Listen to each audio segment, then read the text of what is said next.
Hi, it's What If Wednesday time with Susan Bennett Fisher and Martin Fisher, the co-founders of Body of Nine. What if you could integrate the 4 practices for presence into your everyday way of being? And why would you want to do that, my dear? Well, let's talk about what the 4 practices for presence are, and talk about what presence is, rather. So presence is about being in the moment. You hear that being in the moment. Get present, be present, quiet your monkey mind. Those are all ways of describing a state of being aware. And is this state the same for all natural numbers? We don't think it is. It's quite likely that some of the natural numbers, 6 for example, are really, really present, and that's one of the reasons why it is so exciting to be able to discuss how the rest of us can get to be as present as natural number 6 is, how to be able to respond and learn how to make the best out of our lives. Right, because if you're not paying attention to what's happening right here, there are times when you don't need to, right? There's times when you're going to be out in the ethers, playing, examining, thinking. Where this trips us up is when we allow our minds to flip into what happens when to judge, into the judge. Or any way that it takes us out of being in the moment. And I think many of the natural energies, whether they're judging or whether they're using their innate power to jump off to somewhere else. For example, if I'm sitting thinking, okay, this isn't going well, I'm going to move myself to somewhere else. I imagine myself being somewhere else. I'll start worrying about what's happening next. Anything to take me away from what's going on in the moment. Right. So our 4 practices for presence. The first one we've talked about before, activating your observer. So activating your natural number. That brings you more into the moment. That's step 1. Step 2 is applying curiosity to what's happening around you. What's actually happening? Like, why are we a little disconnected this morning? What's going on for me? I'm tired from the weekend. So being curious about what's keeping me from being present. Yeah, what is it that is distracting? Why are we not able to be in the moment? Because it's very hard to actually move forward unless you're actually here. Very true. Whew. So the third practice is non-judgment. And what that means is not placing yourself above or below anyone or anything else. So anytime you notice comparison, or even sometimes just complimenting somebody else that places them above you. So it's about, is there that judgment of self in any comparison that doesn't need to be there. Yeah. And curiosity and judgment are very, very closely tied together, because if you start thinking, well, why is this happening? What's going on? Then it's like, well, if there's something going on, is it good? Is it bad? Are these guys doing a better job? Do I wish that was them? There's everything that we do is always, certainly for many of the natural numbers, in comparison. And the curiosity actually increases the ability for that comparison, which is awesome. Then, if you learn not to judge based on the results of that comparison, then you're free. Curiosity. Yeah, comparison Yes. free. Then you become free because you can have that information, you can know what's going on, but you're not directly affected to it. It's information. It's not going to trigger you. Right, and so you have to keep going back to your observer. Oh, how am I responding? Being curious about it, and then noticing if you're judging. Mm-hmm. Then the 4th step is holding beliefs and ideas. I'm looking at a book. This is our book, Body of Nine Practices for Presence, and it is available on Amazon. I'm revving it this weekend, or by this weekend. And so it'd be a great Christmas present. Great Christmas present for people who are working on being more present. So the 4th practice, holding your beliefs as ideas and possibilities, is really valuable. So you activate your observer. I notice that my monkey mind says Martin and I aren't as connected as we normally are.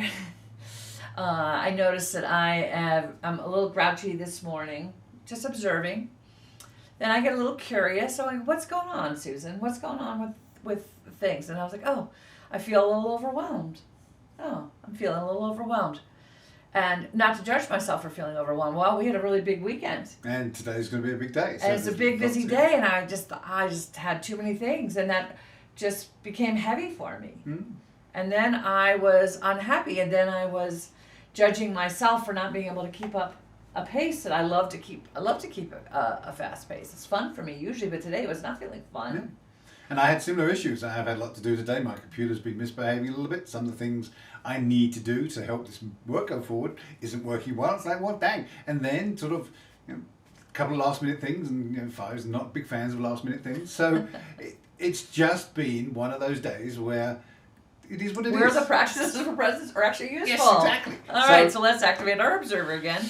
And we are observing. You can, as we share with you what our observers are telling us, that's part of the practice, because it's very much about, if you can share with your partner, and that's one of the beautiful things about having a life partner, what's going on, then it helps them understand, because even if they're curious about what's going on, even if they're not judging you for what's going on, they probably don't understand what's going on because they're not like you. Right. And they don't care about what you care about. Yeah. They're so, we are very, very different. And that's where curiosity comes back in. It's like, oh, what's going on for you? Oh, I understood it. I asked him to do something that wasn't on the plan, and he was like, where did this come from? So I hadn't given him, I had supported him in his fiveness, and I wasn't able to communicate through my own stress, so we had a mishmash going on. So these practices with presence, they're not sequential. They're iterative, and you go from observer to curiosity, you go from observer to curiosity to non-judgment, you go from curiosity to non-judgment, you go from non-judgment back to curiosity. You're jumping around using all four of these tools simultaneously. Yes, and to noticing your beliefs. So once you have the first three in hand, so you can activate your observer, you use your curiosity, and you notice your judgment. The next level deeper is, what's the belief that underlies the feelings? And our beliefs are our main drivers in life, honestly. Most decisions we make are based on a number of things, but our belief system really is part of the judgment process. It's part of the decision making. It's part of the how. It's part of the why. If you think about how you were brought up, if someone asked you a whole bunch of questions, how many of those would you be able to honestly answer? What is it that you think versus what you've been taught to think? Or taught to do or believe. Yes, exactly. Our nurture, everybody in our lives has an impact on us. It's just how the world is. It's an awesome part of being a human being to be able to interact with everyone like this. But if our parents said, always do this, always put a spoon out when you're laying a table, always ask people X, Y, and Z, always, always, always, you should, you could, you must. These are all things that have been put into our backpack. We carry this around with us for our entire lives. And there's some things that we put in there when we were very, very young. And we've been carrying them around for our entire lives. I'm 60 plus years old now. So the stuff that I learned when I was 10, I've had with me for 50 years. Very attached to it. Very attached to it. Yeah, because it's hard to take it out of that backpack and say, I've done such a great job of carrying it with me. It's like, well, I don't need it. It's actually holding me back. But it's such a great part. I've been doing such a great job with it. It seems really hard to let it go. Yes. And there's manners being one of those things. Yes, exactly. And so there's a concept in accounting of sunk cost. And the bottom line is, once you've paid the bill, it doesn't matter. It's done. It's in the past.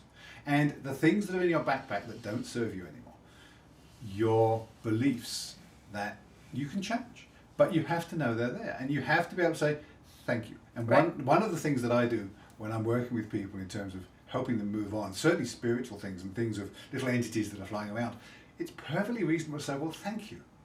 Thank you for the lessons you've given me. I really appreciate what you've done for me. Now's the time to go. And you can do that with your beliefs. You're not wrong for having those beliefs. They're part of who you are.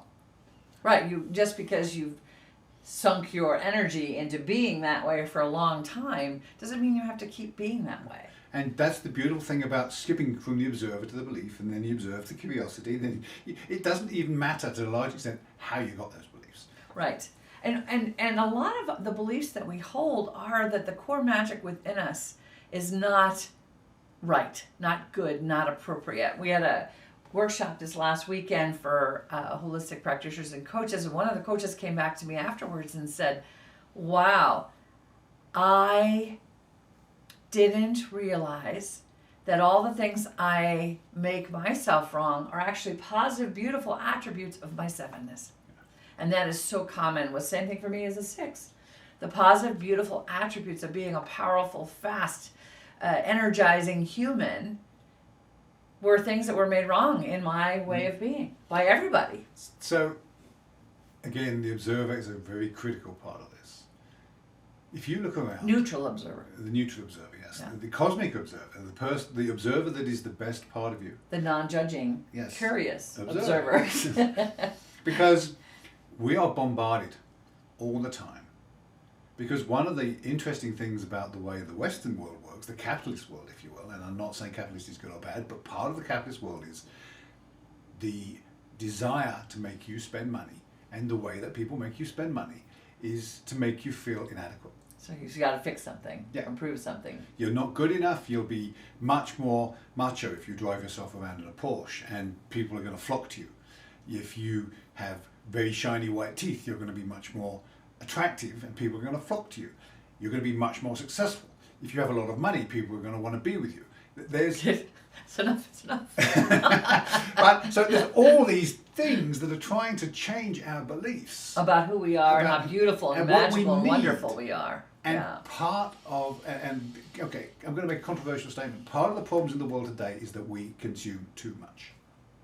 So I don't really want us to get political. No. That's a belief that people It hold. is a belief that people hold. And that maybe that's not true for everybody. It may, and I'm sure it isn't true for most people.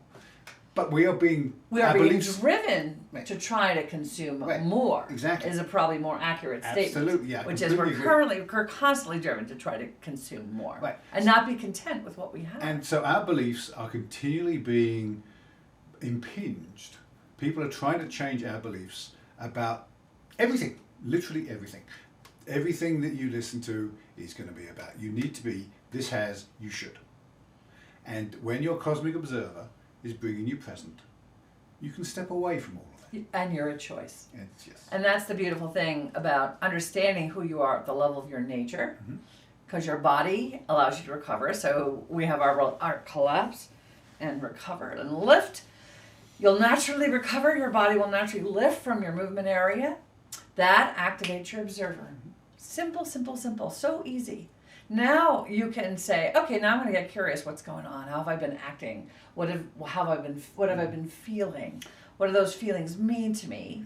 And are there beliefs that underlie that?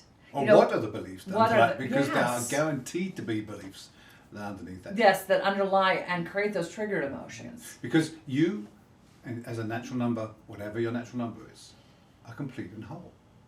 Your body and your entity, your entire physio-spiritual self, knows what is really true. And your conscious observer, with curiosity, knows. And you can look at each of your beliefs, if you wish to, and say, yeah, this is me. I love this. Or, no, I don't think this is really who I am. Or, you can actually add to your beliefs. The funny thing about this is that you can just say, okay, my belief is I'm going to be happier if I work out for half an hour every morning. May be true, may work for you, may not. Right, you may actually be more unhappy. Yeah. It's possible. Especially if you do it every day, then you get exhausted And sometimes. the trick here is adding the non-judgment, so that if you say, I like this belief, then you don't judge yourself for not doing it. Because that's a bad system as well. Right.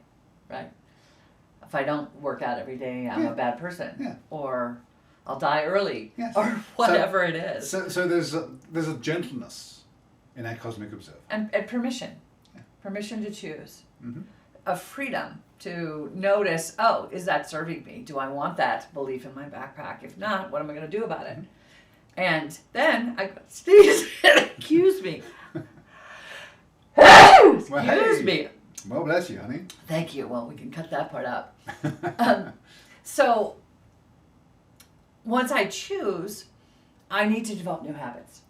Needs a bit interesting. Oh, word. yeah, it's an interesting word. Once I choose what I want, in order to change the behaviors, I need new habits. Yes, exactly. And that takes time. Yeah. And it starts with the first 4 practices.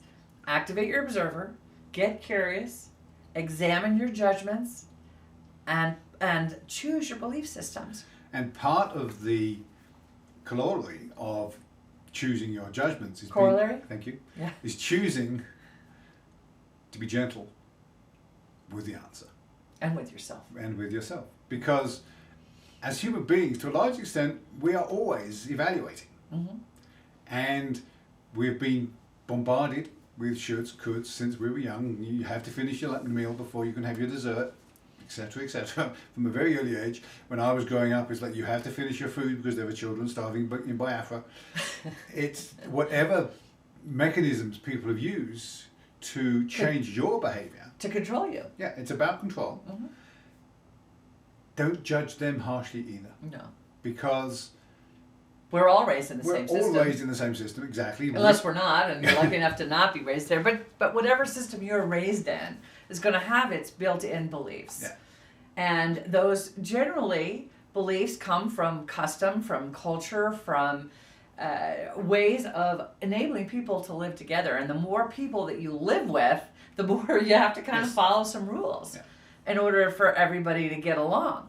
And because we don't communicate very well, because we have different natural numbers, and our bodies don't mean the same thing, and we don't care about the same thing, it makes it even harder the more people that are around. There's some rules that made sense 2,000 years ago that don't make as much sense now. But the rules that you choose are awesome, and the rules that you choose not to, as long as they're not harming anybody else, and I want to Well, even that's a judgment, right? I mean, Yes, there is I that. agree with that one, but that is also a belief. It is a belief, yes. It is a belief. Yes. But there are some beliefs that feel morally grounded in our bodies. Yes. And so it's very much about listening to your body. And when your natural number is activated, our belief is that you really can't do much harm, because our natural numbers bring out our cosmic observer. Our cosmic observer, Our cosmic self. our cosmic self, is part of the cosmos. It is part of the totality of life. That's a really beautiful point. I never thought about it that way. It's like in that activation of our body, our suit, our spacesuit here for our trip on planet Earth, that actually connects us into the whole, which is what 9 also teaches us. Yes. It's like, how do we know our place within the whole? Because when we operate within the whole, we're much more likely to make decisions that are in harmony with the whole. And part of the gift of giving yourself all 9 natural numbers is that the cosmic observer becomes so much more powerful and so much more aware. And more accessible. And more accessible. Your cosmic observer is available to you. It may take a little bit of work, but when you have all 9, your cosmic observer literally, to use a video game or Dungeons and Dragons term, levels up. You get to this place where you have more awareness, and you can do these things because your ego isn't saying, but I need you. It is supporting you as part of this journey. So we really encourage everyone that is really interested in moving further along in a way that we'd like you to do it with us, basically. Go forth Sure. and identify, get online, active in your body. It's not as hard as you think. Right.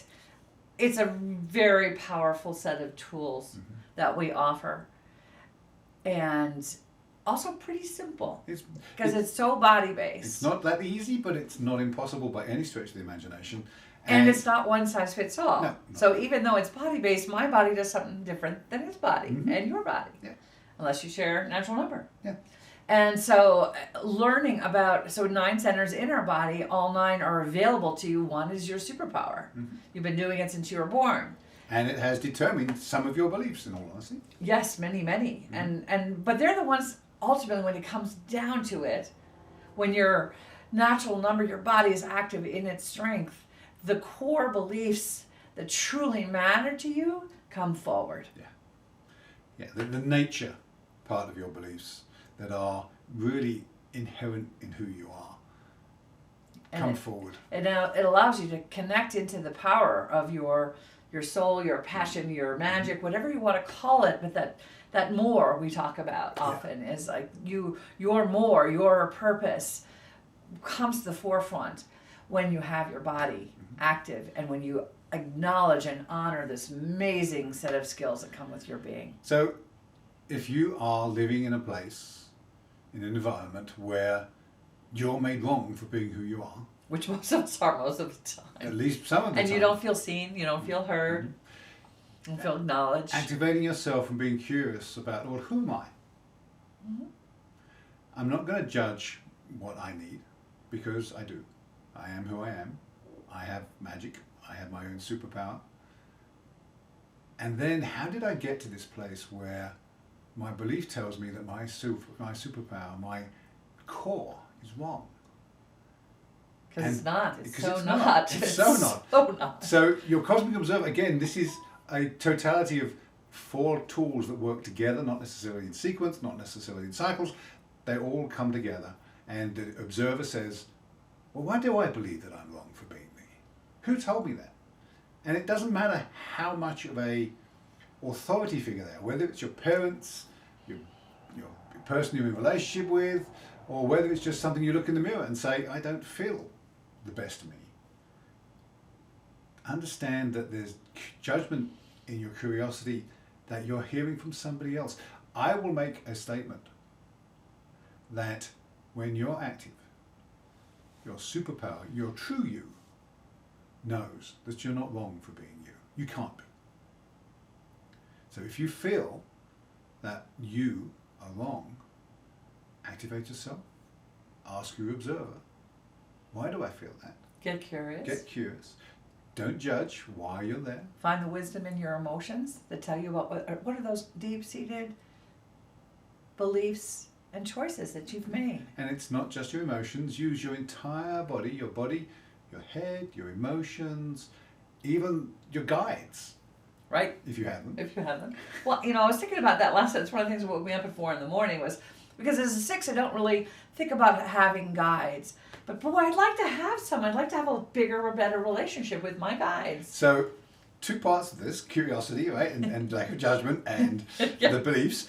I'm going to say a new belief that guides are the words that us odd numbers use to describe information downloads or information that comes to us from we don't know where. Susan, as a 6, gets information. She just gets it as energy. I get it as here's a message. 7s tend to get it from another place. So I think we all have external information that informs us. Well, and the reality is we have 8 others Yes. besides our main. Mm-hmm. And we can learn to cultivate those. There have been times when I've actually moved into a space where there was a guide there at some level. So to me, just recognizing. yeah, it's basically giving human form to Right. whatever it is that comes in. That's what he does. That's what I do, and that's just me. So the first 4 practices for presence are about how do I notice, how do I observe, how do I take in new information and start to think about what I'm doing differently so I can have choice, right? The next 5, we call them practices for creation, which we're going to talk about next year. In the new year, we'll start our series on the practices for creation, are about how do I actually create those new habits, develop new ways of being, pay attention to the gifts that are offered by the universe so that I can choose to be at a place of activated love. Yeah. And one of the 5, and I'm going to bring it up now because it is going to help you when you look at the present stuff, is courage. It is not always easy to look at your beliefs, certainly if they're deeply ingrained. Right, or if they come from trauma. Yes. Or, places that are really hard to go for you. So, gentleness and courage, which I think go hand in hand, just like vulnerability and strength go hand in hand. It's a way to look at your beliefs gently for yourself. And once you've looked at your own beliefs, then you can start being gentle with the people around you. Mm-hmm. Because for me at least, the easiest way to be triggered is when someone bangs up against my belief in a way that I hadn't realized and wasn't able to process in advance. If I've had a chance to process that belief, I can say, yeah, I can see where that belief comes from. It's a perfectly valid belief for you to have. Doesn't work with me. We had a conversation the other day with someone. We were talking about her particular natural number, and she's like, well, it doesn't actually meet with my beliefs. It's like, that's fine.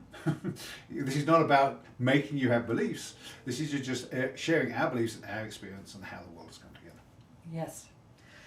So, all that said, play around with this. Get curious. Get curious. Get curious. Use that curiosity. And wonder and awe. Bring those things in. I think wonder and awe, just cultivating the sensation of those along with curiosity, it opens you to new possibilities. And that curiosity about your beliefs. Yeah.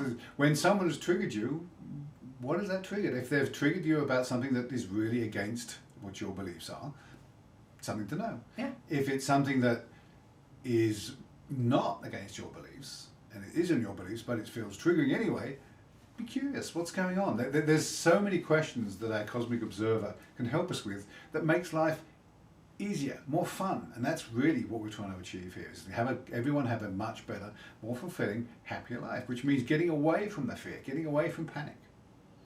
And choosing. Making a choice to live a conscious life.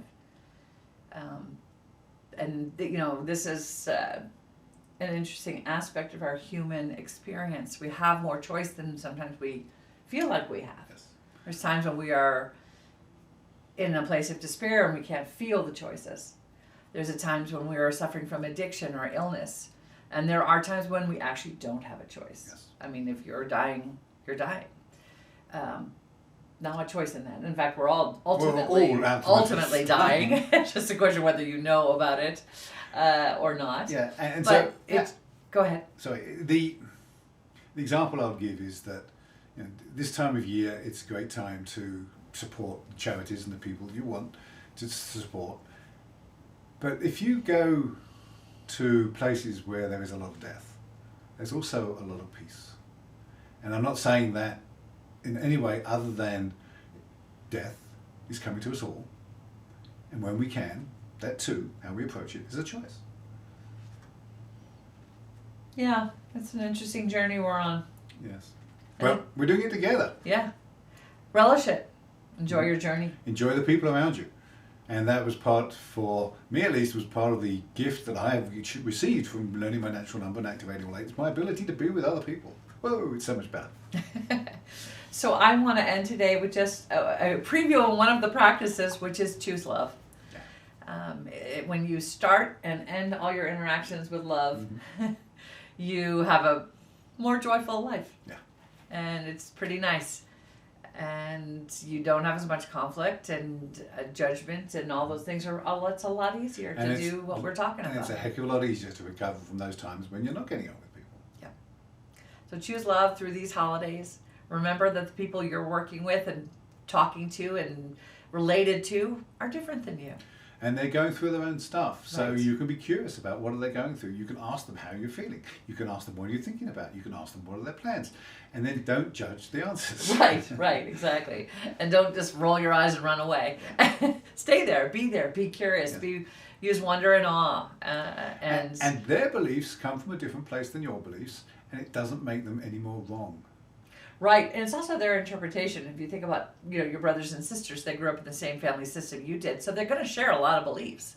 But they will have their own interpretations because they have different natural numbers than you. And understand, again, that a lot of our beliefs are given to us from outside ourselves. And those are the beliefs that need to be checked and confirmed most rigorously. And chosen.